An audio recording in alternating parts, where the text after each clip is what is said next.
Good afternoon and welcome.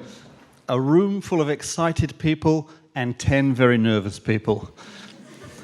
We'll start by acknowledging the traditional owners of this land. The university always acknowledges the owners for all its campuses. Today we're on the land of the Wurundjeri people, so we pay respect to the elders past and present of the Wurundjeri people. I'm the director of the Melbourne Engagement Lab, which is the auspicing body for the competition, and I have been lucky enough to be involved in this competition since its inception and have been involved and judged every heat, semi and final since its inception. And I have to say, as I tell everyone in this competition, this is the most exciting and the most important thing you can do as a PhD other than writing that big thick book at the end. The communication skills that these people acquire during this competition, the networks they make, these are the future leaders. These 10 people here are way ahead of the rest of the pack, so we salute you. Also like to just say a small round of applause and a hello. Somewhere in the audience we have the very first winner of the competition, Rosemary, and we have the second winner of the competition, Hossein. So they come back every year, they're great to support us, so we acknowledge you. Thanks for coming back. We have sponsors to thank. The venue today, the Brain Centre, which I think is probably the best venue on campus, provided by the Flora Institute and Royal Melbourne Hospital, Austin Health, and all these people who are involved. This is the best venue, so we thank you for giving us this venue. And especially today, we welcome and thank Unibank, our new sponsor. So for the first time ever, we have a sponsor. We'll hear more about them later on, but we welcome you and thank you. Competition started at the University of Queensland. Allegedly, or reportedly, a professor was having a shower. Okay? It was during the drought. The state government had handed out these little 3-minute timers. He twisted the timer and had this really good idea. And there is actually academic research that correlates the sound of running water and creativity. Apparently, it's a thing. Okay? So, turns the shower timer, comes up with this thing called a 3-minute thesis. It starts in Queensland. It goes great guns. It then moves on to the rest of Australia. Pretty much every university does it. They hold a final in Queensland, the Trans-Tasman. It's huge. At that time, the rule was whoever won it took it home. So it went to UWA, it went back to Queensland, it went to Western Sydney, it moved around the country. It became so big because the Asia-Pacific region got involved that it now happens in Queensland every year. It's this massive thing. We're going to sit through 10 of these presentations today. If you go to Queensland for the Asia Pacific, you sit through 60. Your brain explodes at the end. It's very, very exciting. U21 also got on board, and they do a virtual competition. So when these people have finished, we take the winner to a studio, we film a nice head and shoulders shot. That gets sent to London, uploaded, we all vote, and someone wins the U21 award. We're now going to call upon Professor Peter Mcphee, whose name is attached to this trophy. Peter has been a huge supporter of the competition ever since it started. We are so grateful that he can be here today, and he's just going to say a few words about the competition. Peter.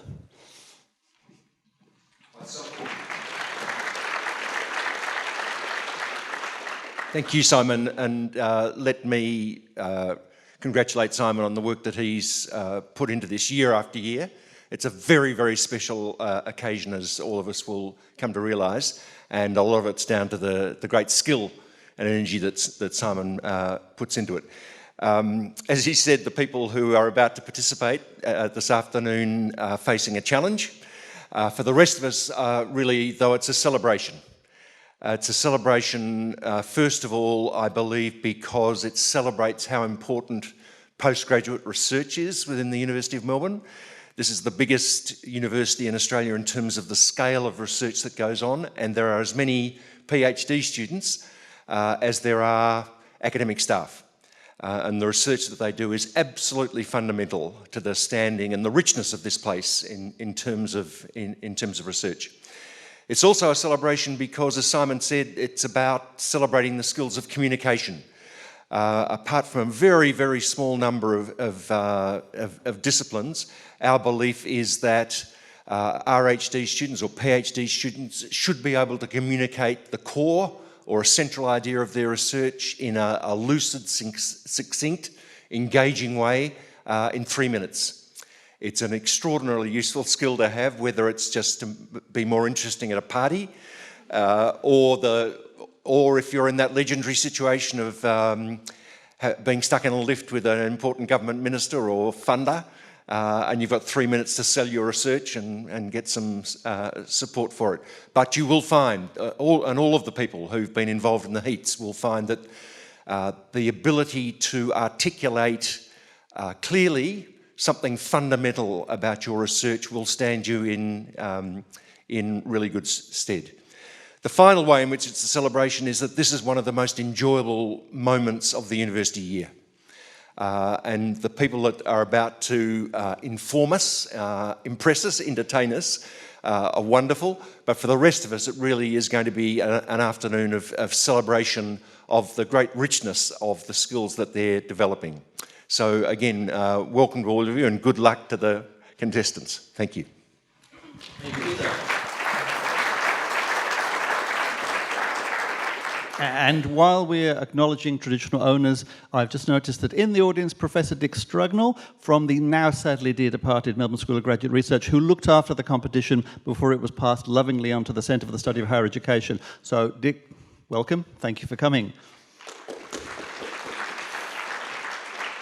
It is a competition, and so you are judged. You know, normally we judge today.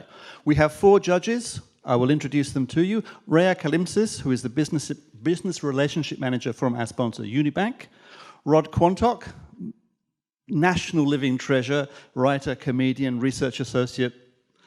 Sushi Das, for many years, looked after the opinion pages of The Age and now is the ABC RMIT fact checker extraordinaire.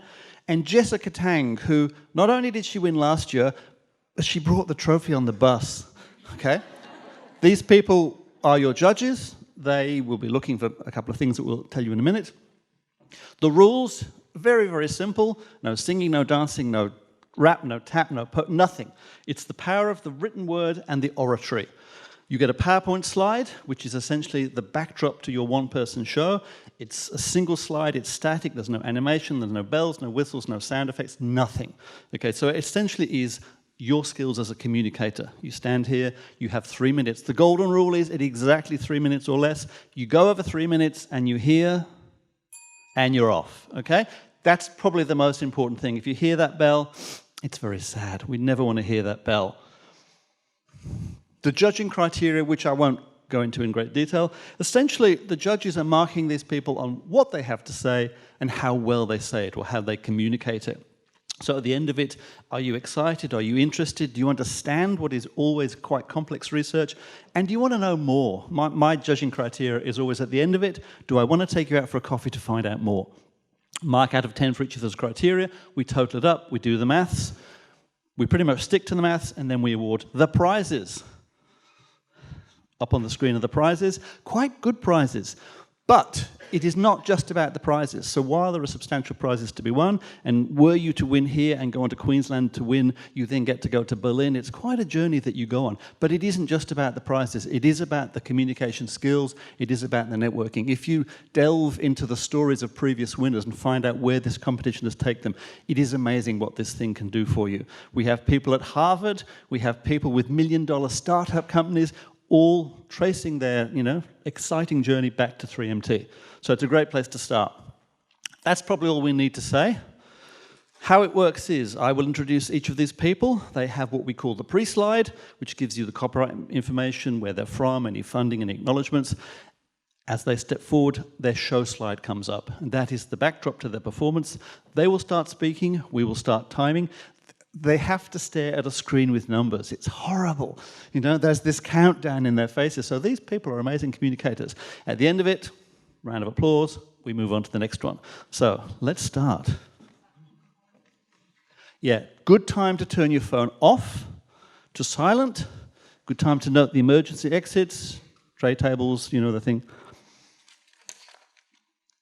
And we're going to start with Rhenium Hodari. Rhenium completed an honours specialisation in health sciences at the University of Western Ontario in Canada and became intrigued by the engineering side of the body. She went on to complete a master's in biomedical engineering also at University of Western Ontario, and she's now come to Australia to pursue a PhD, again in biomedical engineering. She gets to use a cutting-edge movement lab in Melbourne, and it's currently the only one in the entire Southern Hemisphere. So to tell you more about her research, would you please welcome Rhenium Hodari.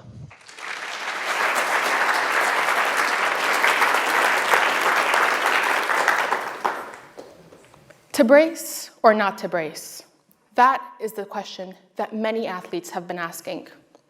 Over the past few decades, injury prevention braces, like the ones worn by this athlete behind me, have been pursued as a way of protecting the knee from injuries. Every day, thousands of people, especially athletes, injure their knees. Now, some of these injuries, like the anterior cruciate ligament tear, for example, or ACL for short, can result in irreversible damage where only 50% of individuals are able to come back to pre-injury level despite surgery and physical therapy. For many athletes, a ligament injury like this could mean the end of their career. Now, as a result, these knee braces became popular, as the braces claimed to stabilize the knee and therefore reduce the risk of injury. However, their use has been very controversial. And this is where my PhD comes in. In order for me to truly determine the effectiveness of these braces, I need to subject them to real-life extreme stresses and see how they perform. Ideally, I'd want to run my tests outdoors on a real sports field, for example.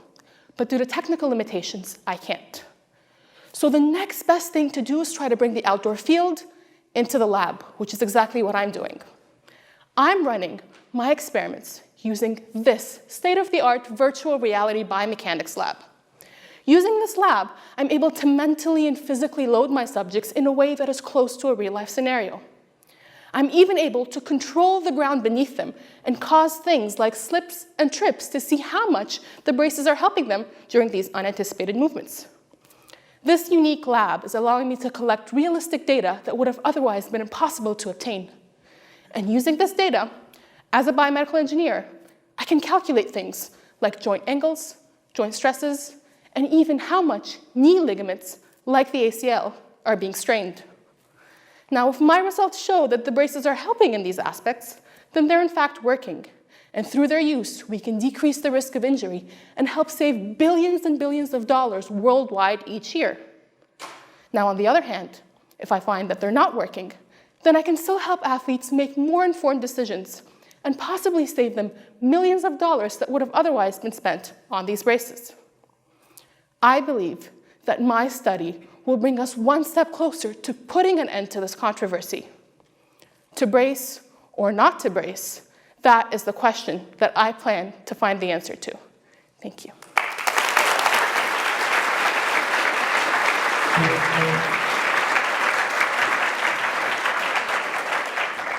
Thank you, Rhenium. Our second contestant is David Blatt.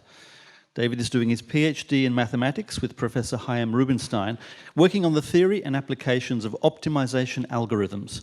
For part of his PhD, David worked as an Australian postgraduate research intern for Defence Science and Technology Group on the scheduling and training of helicopter pilots. To tell you more about this part of his research, would you please welcome David Blatt.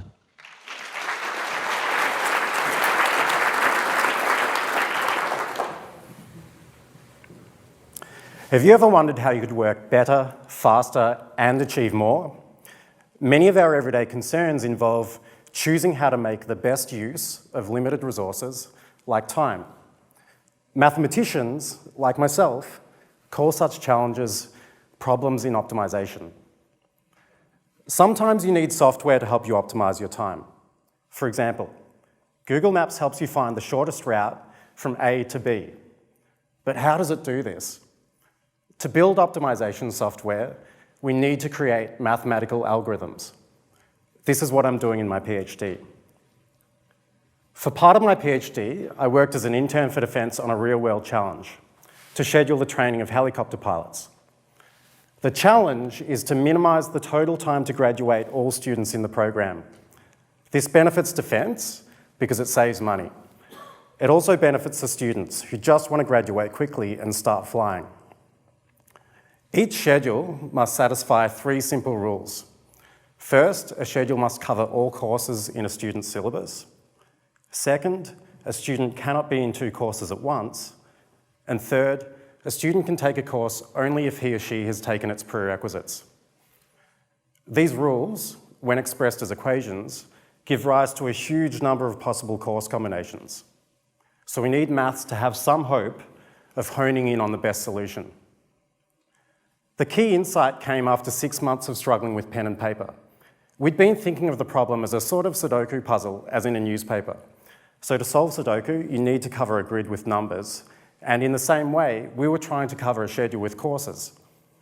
I realised it was more natural to think of the students passing through the training program like cars flowing through a road network, as in the Google Maps example. Unlike in Google Maps, a schedule is viewed as a path in time as opposed to a route in space. Also, we're looking for many schedules simultaneously, one for each student. This change in viewpoint, when translated into equations and then computer code, resulted in a fast algorithm, which is now used by Defence for long-term planning. Speed is important, as we need to be able to quickly rebuild new schedules at short notice. Making schedules used to take months of tedious work to do by hand. Even when using pre-existing algorithms, a computer took at least 24 hours to find a solution, if at all. Now, the algorithm I created finds the best solution in under 3 minutes, about as long as it's taken to give this presentation. Thank you.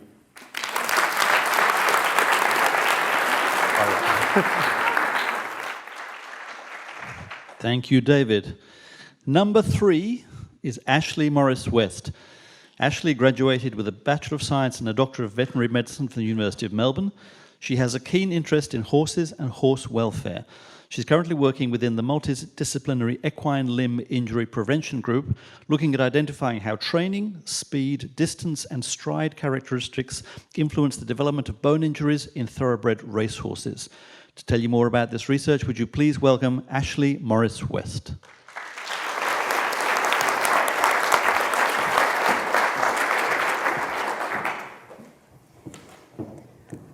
Imagine you're 2 metres off the ground, perched over 600 kilograms of muscle running at 60 kilometres an hour in the Melbourne Cup. Let's say you're riding Red Cadeau, the people's champion. Maybe you're in the lead. Maybe you're trying to catch up. You're flying and then suddenly the horse falls. Will he survive? Will you? My name is Ashley. I'm an equine veterinarian and I'm here to talk to you about thoroughbred training and bone injury.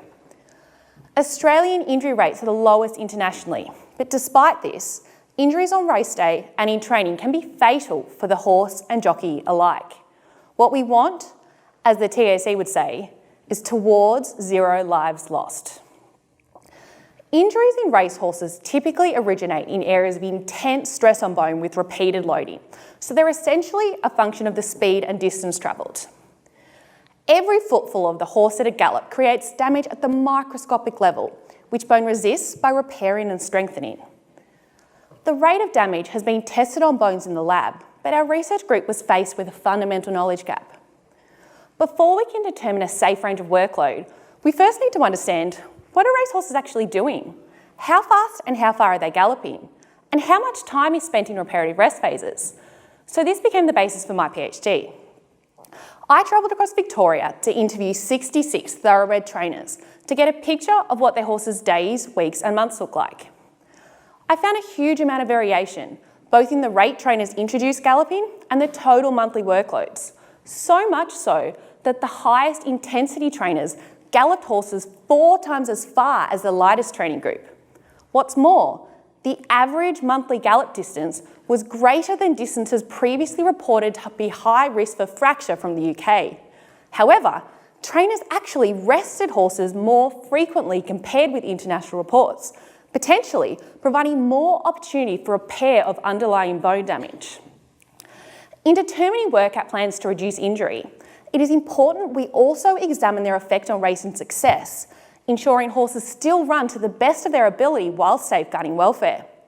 Interestingly, I found little correlation between work volume and success outcomes. High volume training does not create more winners, places, or prize money. We now know the speed and distance real-life horses are exercising over. Galloping in training is necessary for bones to strengthen in preparation for racing, but reducing workload to minimise excessive damage should not compromise performance.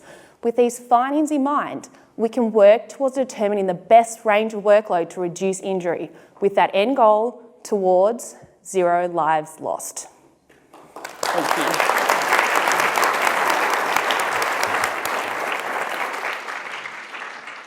Thank you, Ashley. Contestant number 4, Howard Tang. Howard was a medical graduate from the University of Melbourne, and he's interested in using computers, statistics, and large data sets to determine how the body functions, or probably more importantly, how it malfunctions during diseases. Outside of science, Howard has an interest in all things nerdy or geeky, and has recently discovered the wonders of tabletop role-playing games.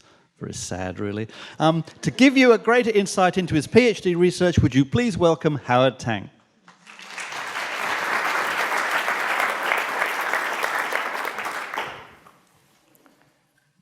Alex and Becca. 2 teenagers are walking home from school on a rainy day. As the raindrops begin to fall, Alex, he begins to gasp and wheeze. He clutches his chest. His face turns to a shade of blue. Becca is concerned. She's good friends with Alex, but she's never seen him do this before. Fortunately, she does recognize the symptoms, and she's carrying with her trusty Ventolin puffer. She helps Alex use the puffer, and the crisis is averted, at least for now. You see, while Becca was diagnosed with asthma as a young child, Alex wasn't. And yet on that fateful afternoon, it was Alex, not Becca, who had that episode of thunderstorm asthma. Why? Scientists already understand quite a bit about the genetics and environmental triggers behind asthma. For instance, plant pollen being unleashed and dispersed by stormy weather. And yet there remains a lot that we don't know. Asthma, like many medical conditions, is complex, and what causes asthma in one person may not in another. Also, while we do have tests to diagnose and screen for asthma and allergies, they're not perfect. Remember, Alex was never diagnosed with asthma. So there remains a cloud of uncertainty hovering over exactly what makes one susceptible to asthma or not. This is where my PhD and my research comes in. What we did was we gathered data from a group of children who we followed from birth to age 10. We collected all sorts of things, not just blood samples, but also snot samples to look at a sort of bacteria their nose and the lungs are exposed to. Then we put together all this data and we ran it through a machine learning algorithm. We ran it through a computer. And what this means is that the computer takes a look at the data, looks at its underlying data structure, and tries to determine the best way to separate kids into Alex-like children or Becca-like children based on similar patterns of health and disease. And this is without us explicitly telling it what criteria to use. It learns it on its own. And by doing this, we were able to identify a high-risk group of children characterized by frequent and severe respiratory infections, as well as colonization of the nose with certain bugs, and allergic sensitization, or developing an allergic antibody response to multiple allergens, not just plant pollen, but also house dust mites and peanuts. In the future, we hope to be able to screen a population for the Alexes and the Becks and the high-risk kids to check whether they have asthma or not, and if they do, to treat it or to even prevent it altogether. Then we can all breathe a little easier if ever the rain clouds do approach. Thank you.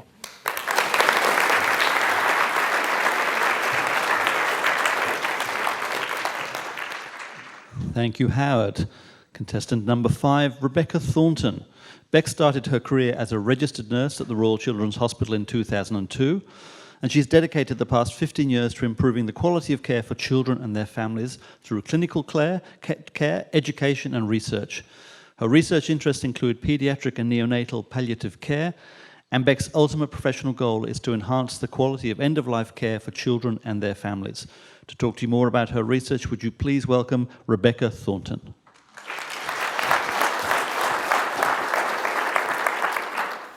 I'd like you to imagine for a moment that you and your partner are expecting a baby. You're excited, you're a little bit nervous, but most of all, you're already in love with the tiny person you're creating. But then something goes wrong. Your baby is born too small or too sick to survive, and you're forced to say goodbye before you really got a chance to say hello. What would you hold on to in the wake of that loss? And what could the people around you do to help you navigate that darkness? As a nurse working with newborns and their families, I had the heartbreaking honour of helping parents say goodbye to their babies. But I always wondered, do the interventions we use actually help? One intervention that's increasingly common is memory making. Memory making can include any activity that helps parents make memories with their baby. That could be as simple as encouraging them to spend time with their baby, supporting them to provide care, or even just helping them have a cuddle. But memory making also includes the creation and collection of mementos.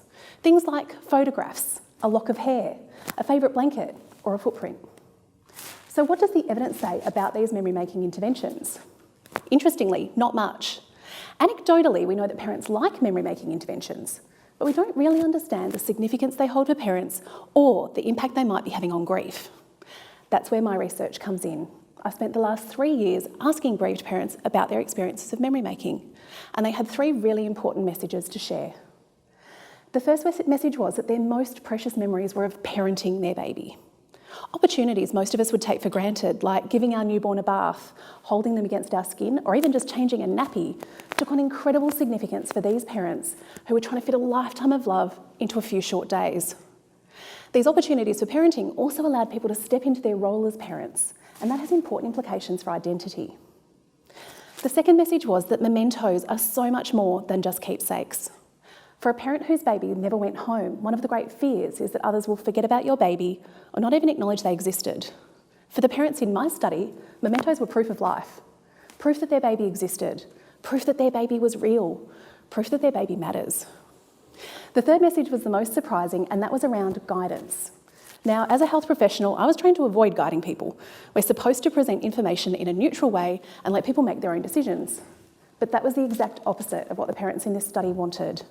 Instead, they spoke with deep gratitude about the health professionals who'd actively guided them through memory making, who'd encouraged them to create and collect mementos, and who'd engaged them in their baby's care, even when they were reluctant or fearful.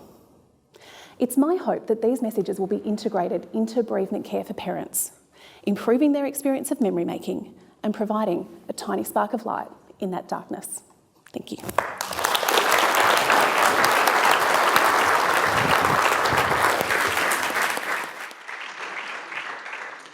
We're halfway through, and I think you can already see, A, what amazing research is being done at Melbourne, and B, what incredible communicators we have amongst us.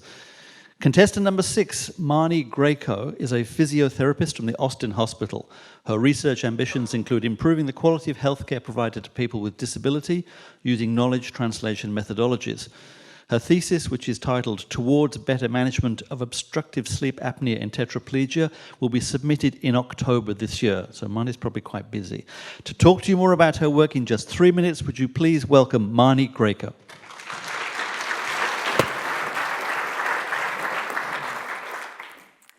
I'd like to introduce you all to John, who's one of 100 people with quadriplegia who participated in my research. John had a motorbike accident 40 years ago, and he's been in a wheelchair ever since. But for the last decade or so, John thought that waking up every hour was a normal part of his disability. And despite his doctor's recommendations that he be tested for sleep apnea, John put up with nodding off throughout the day and never finishing the crossword. Obstructive sleep apnea is a condition where the throat repetitively collapses throughout sleep, causing breathing to stop and a mini wake-up. In the most severe cases, this can occur over 100 times per hour of sleep. And as you can imagine, it often leads to daytime sleepiness and problems with mood and cognition. Now, sleep apnea is a big deal in quadriplegia. 4 out of every 5 quadriplegics have sleep apnea, but only 1 in 5 have been tested for it. And one of the reasons for that is the test that you can see on John. It's called polysomnography, and it's the gold standard diagnostic test for sleep apnea, but it requires the person to go into a sleep laboratory, to be wired up to a machine, and then to sleep the night. This is hard enough for an able-bodied person, but what if you're in a wheelchair with limited movement of your arms and legs? For most people with quadriplegia, the thought of upsetting their established routines to go into a facility that's not designed for people in wheelchairs means that most will avoid the test and remain undiagnosed and untreated. So this is where my research comes in. What if there was a simple test for sleep apnea for people with quadriplegia that could be done in their own homes? After all, home-based testing for sleep apnea is available for people without disability. So I took an existing home-based test for sleep apnea for detecting moderate to severe sleep apnea, and I modified it to suit people with quadriplegia. The test involves a simple questionnaire that's designed to find those most at risk. And these people are then required to wear a commonly used probe called an oximeter on their finger while they sleep. And it's this oximeter that provides an estimate of their sleep apnea severity. I then tested this model in a group of 100 people with quadriplegia, and I found that it worked. When compared to the gold standard, the new test accurately predicted moderate to severe sleep apnea in 80% of the group. So what this means is that people with quadriplegia will have a simple alternative to going into hospital for their diagnosis. And I hope that in time, this will lead to more people being diagnosed with sleep apnea and treated for it. John is now effectively treated for his sleep apnea, and he finishes the crossword before lunchtime every day. As he said to me recently, if only I'd known about it earlier.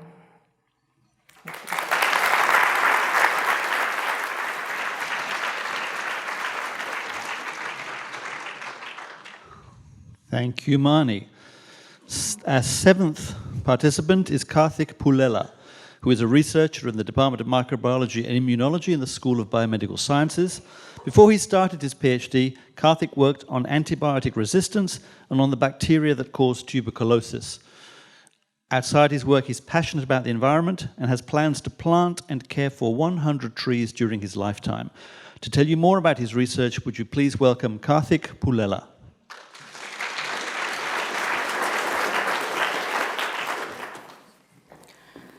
A quick poll. Please raise your hand if you have ever had food poisoning. I have. How many of you had a salad recently? Anybody? I had. Now, how many of you feared food poisoning while having the salad? Not many of us do. That is because we know that food manufacturers check their food for the presence of harmful bacteria. But I am here to tell you, they cannot always detect them. Many harmful bacteria spread through contaminated foods like meat and salads. One such bacterium is Salmonella, the bacteria that I work on. It causes serious infections like typhoid fever and gastro. I've had typhoid, not once, not twice, but 3 times while I was in India, and it was very, very painful. In Australia, tens of thousands of gastro cases are reported each year, and some people even end up dying. Now, Salmonella is a very tough bacteria. It can survive in the environment very well before it infects a person. Exposure to harsh conditions like cold temperatures or bleach do not always kill the bacteria, rather they force the bacteria to enter a state of sleep or dormancy. Essentially, the bacteria shuts off everything that helps it grow to avoid being killed. These dormant bacteria are undetectable using existing methods, but can still cause disease when they wake up. I really want to understand how Salmonella enters and wakes up from dormancy. So I go to the lab every day and study the genes and the proteins of this bacteria. Because genes are the instructions that tell bacteria what to do in order to survive, and proteins are the tools that bacteria uses to execute those instructions. I found a way to stress Salmonella into dormancy using chemicals like bleach and peroxide, and then compared the genes of dormant and normal bacteria by putting them through a gene sequencing machine that can read the genes and tell me the differences. What I'm searching for among the thousands of Salmonella genes are the dormancy genes, those genes that instruct bacteria to enter or wake up from dormancy. I have discovered that the way bacteria enter dormancy is a complex one. There isn't a single dormancy gene, rather many genes and processes that work hand in hand. I want to use some signature dormancy genes to detect these otherwise undetectable bacteria, because as it is said, we fear what we cannot see. Dormant bacteria are like soldiers inside a Trojan horse, waiting patiently for the right time to attack. We need reliable methods of detection, and I want to help. By understanding the dormancy state, we can develop effective methods to detect these bacteria so that next time when we enjoy our healthy salad, there is a lesser chance we'll have to run to the toilet afterwards. Thank you.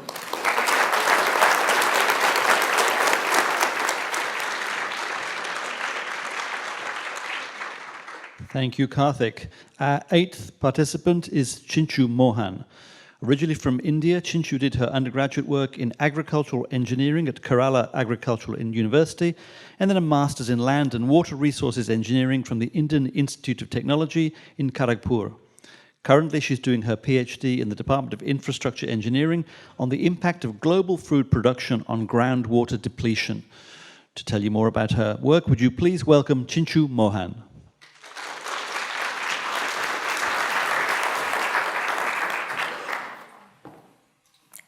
Often in social media and scientific forums, we come across terms like water depletion and water scarcity.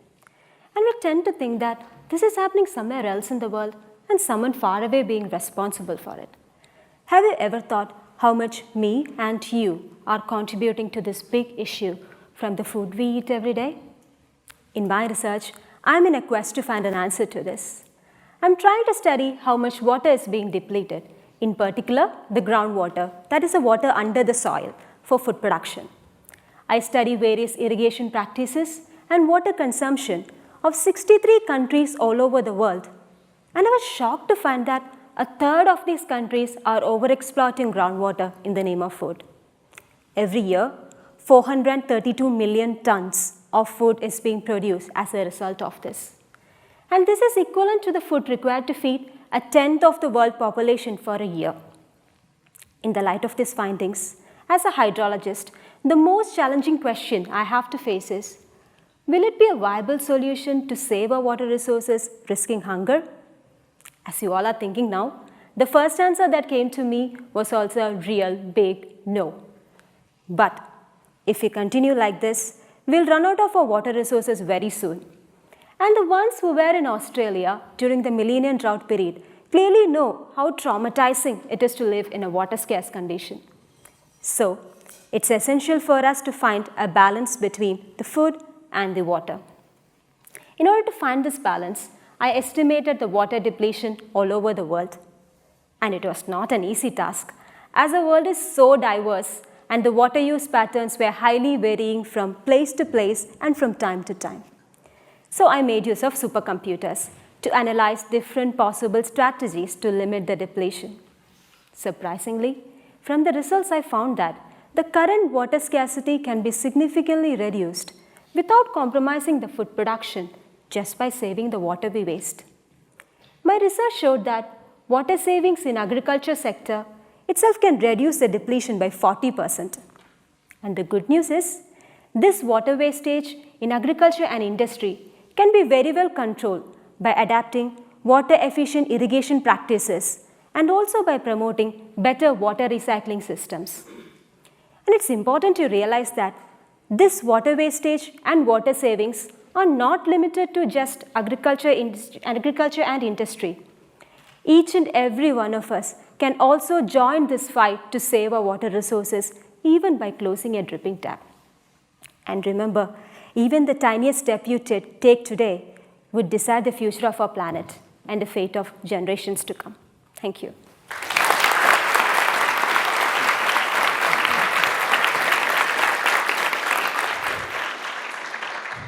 Thank you, Chinshu. Contestant number 9, Wing Yan Chan, has been passionate about the ocean ever since she was a child. She completed her bachelor and honours degree at Marine Science in ANU, and she's worked on coral reefs in Australia and Taiwan. She sailed from Hawaii to Tahiti for oceanography research, which I think is research we'd all like to do. She's doing her PhD at Melbourne and the Australian Institute of Marine Science, searching for ways to help our coral reefs survive through climate change. To tell you more about this important research, would you please welcome Wing Yan Chan.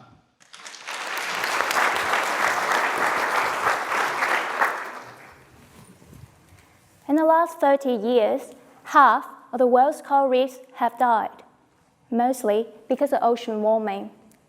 That causes the corals to bleach, like this. We're committed to a warmer ocean, then many corals may not survive. But can we use science to change the future of our coral reefs? That's the question of my PhD. I want to know, is it possible to develop climate-resilient coral that would help our reef to survive through ocean warming? This is like developing heat-resistant crops in agriculture. One way to improve resilience is to hybridize between species. Because when you hybridize, you increase genetic diversity and potentially resilience. So to find out, we need the following 3 steps. Step 1, we need to know if we can hybridize corals. In the last 2 years, me and my team has been collecting multiple coral species from the Great Barrier Reef and bring them back to the lab, and we wait. As the night falls, we carefully isolated each coral colony in their own tank. And in a few magical nights, once in a year, these corals will spawn, and here's our chance to collect the egg and the sperm of our target species, put them together, and make some hybrid coral. Step 2, we need to know if hybrid coral have higher resilience than the normal purebred coral. And we test this in our National Sea Simulator, a state-of-the-art marine research facility. In our experimental room, you'll see many tanks everywhere, each simulating different temperature and different chemical conditions for now and the predicted future. We then take our baby corals through the simulation and look at their performances, such as survivorship, growth, photochemical efficiency.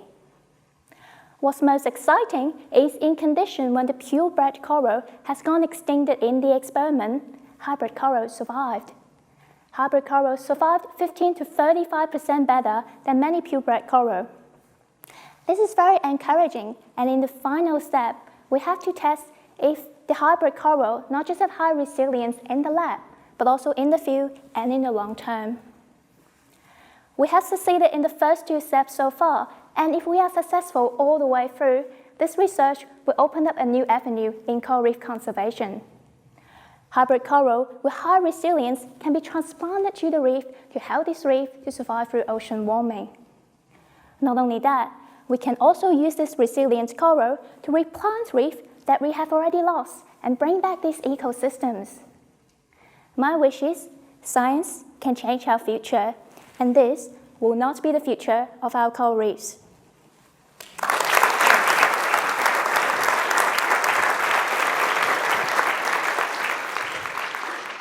Thank you, Wing. The order of presentation was drawn at random out of a hat, and picking lucky last number 10 was James Roy. James is a New Zealander who came to Melbourne University for his Bachelor of Science degree, and then he completed his honours year. He's now in the 3rd year of his PhD, based at the Peter MacCallum Cancer Centre in the Victorian Comprehensive Cancer Centre building just over the road. His PhD centres around the development of novel therapy to overcome resistance in cancer patients. To bring this year's 3MT to a close and to talk to you about his research, would you please welcome James Roy.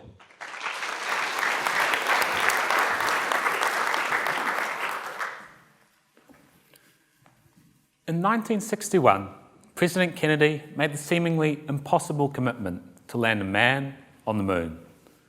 Only 8 years later, Neil Armstrong, standing on the moon, demonstrated humans' ability to conquer space. In 1971, President Nixon made a similar commitment to conquer cancer. Yet here we are, almost half a century later, where 50,000 Australians will die from cancer in this year alone. In fact, half of us in this room will be diagnosed with cancer by the age of 85.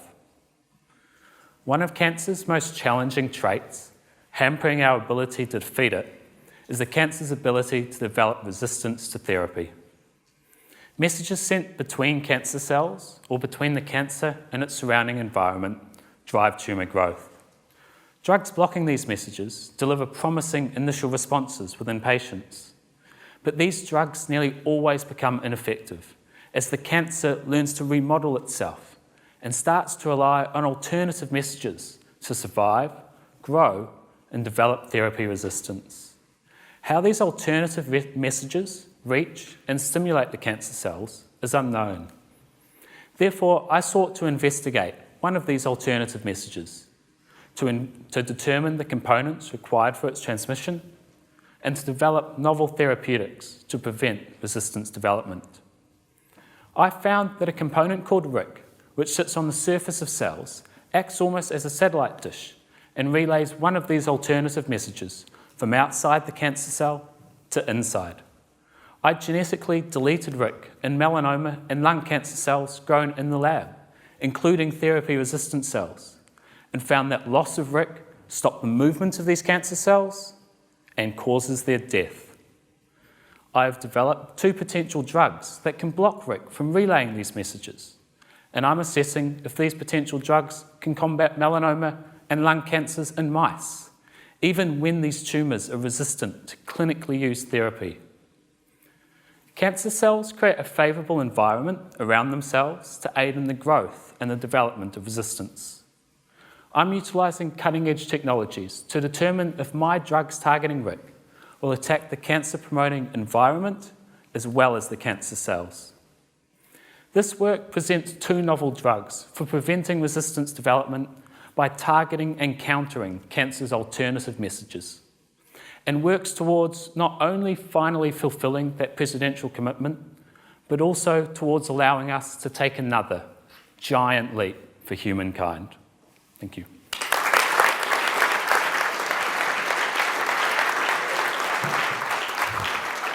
Thank you, James. That's the end of our presentations.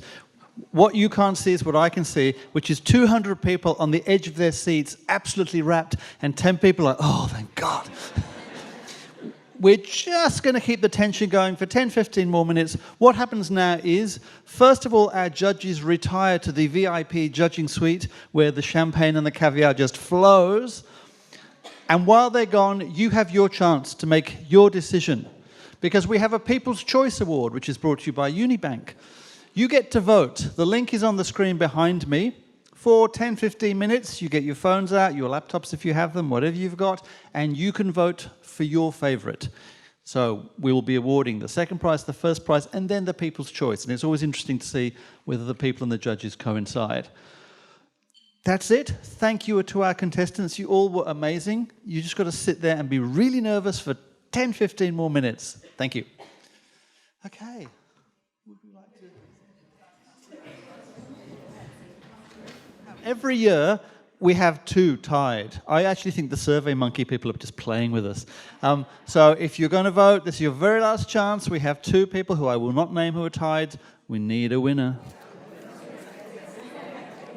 Okay, votes are in, votes are cast. And a special thank you to the over 500 people who voted online, which is a huge increase on last year.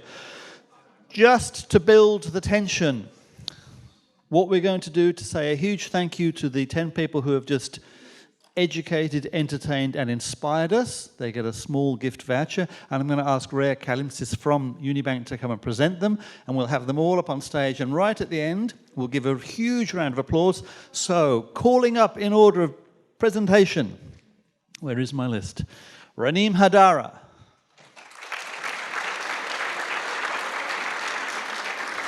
David Kirstenblatt. Ashley Morris-West. Howard Tang. Rebecca Thornton. Marnie Greco. Karthik Pulela. Chinchu Mohan. Wing Yan Chan. And James Roy.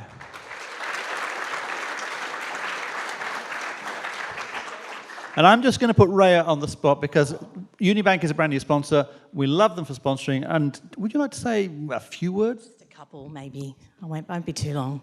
I mean, I can't really. How am I going to present now after I've had to listen to this? It's fantastic. You guys are amazing, and I congratulate you on the phenomenal job you've done today. Coming up here and speaking in 3 minutes is hard at the best of times, let alone at the whole thesis. So well done to you all. We're so proud to be affiliated with University of Melbourne in this particular event. 3 Minute Thesis is something that we really love sponsoring, and our sponsorship as a premium sponsor with Uni of Melbourne has been fantastic. So we're, as I said, very proud and privileged as, you know, I feel that all of our synergies come together and we're all about the university community. So we thank you very much for allowing us to do this, and good luck. Thank you, Rhea.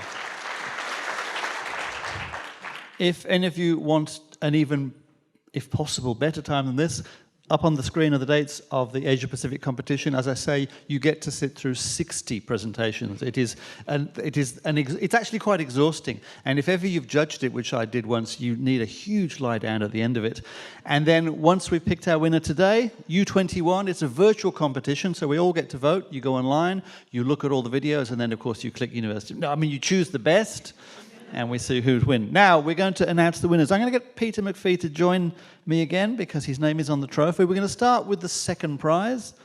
So, coming up for a round of applause and a handshake from Peter. Will you please welcome this year's second prize winner, Marnie Greco.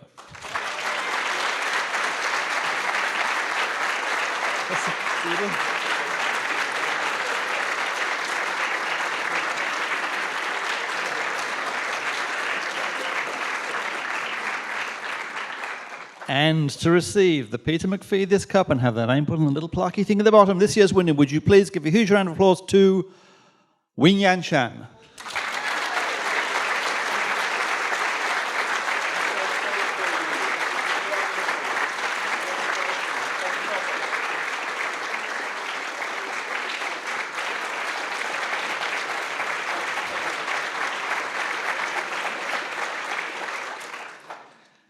And just to see if you agreed with us, would you please give a huge round of applause to the People's Choice winner, Chinchu Mohan.